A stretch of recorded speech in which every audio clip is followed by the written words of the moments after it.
At the crucifixion of Jesus, you have read the story that Pilate put a title over the cross.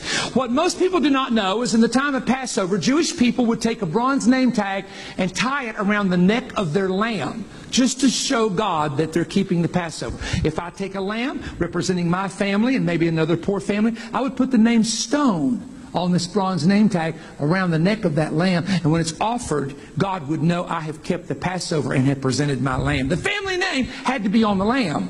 Okay? Here's what Pilate did to the inscription on the cross. And Pilate wrote a title and put it on the cross, and the writing was, Jesus of Nazareth, King of the Jews. This title was read by many of the Jews, for the place where Jesus was crucified was nigh to the city, and it was written in Hebrew and Greek and Latin. Forget the Latin, forget the Greek, because in Jerusalem they don't speak Hebrew. But the question is, what did they say in Hebrew?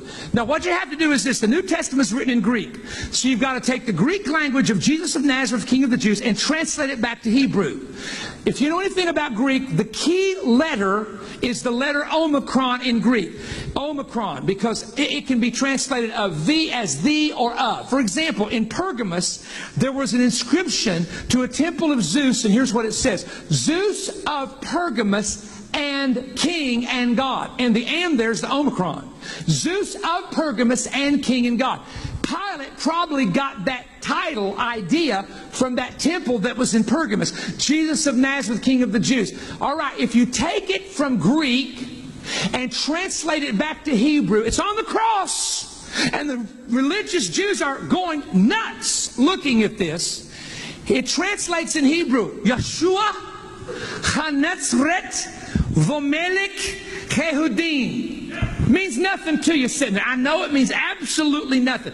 But if you're Catholic, or you're from a Catholic background, you know that Jesus of Nazareth, King of the Jews, in Latin, that if you take the first letter of Jesus, it's an I.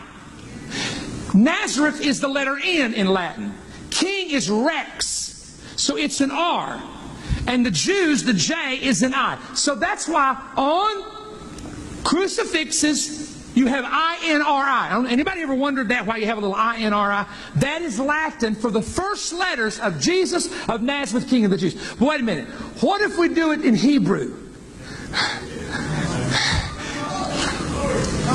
If you drop Yeshua HaNatzret Vomelech Yehudim and take the first letter, hey, and drop it down, show them what it spells in Hebrew. Yod, Hey, Vav, Hey, which is Yahweh.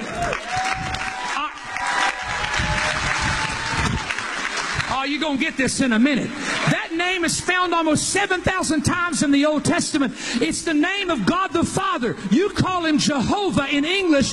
His name is Yahweh. You understand what I'm saying? On the cross, when Pilate put that mockery up there, he didn't realize what he was doing. Because when the scribes, which they do, drop the first letter of every word down, Pilate was saying, it's God who is hanging on this cross. And God put his name on his lamb on the day that Jesus died for you and me. Now there's...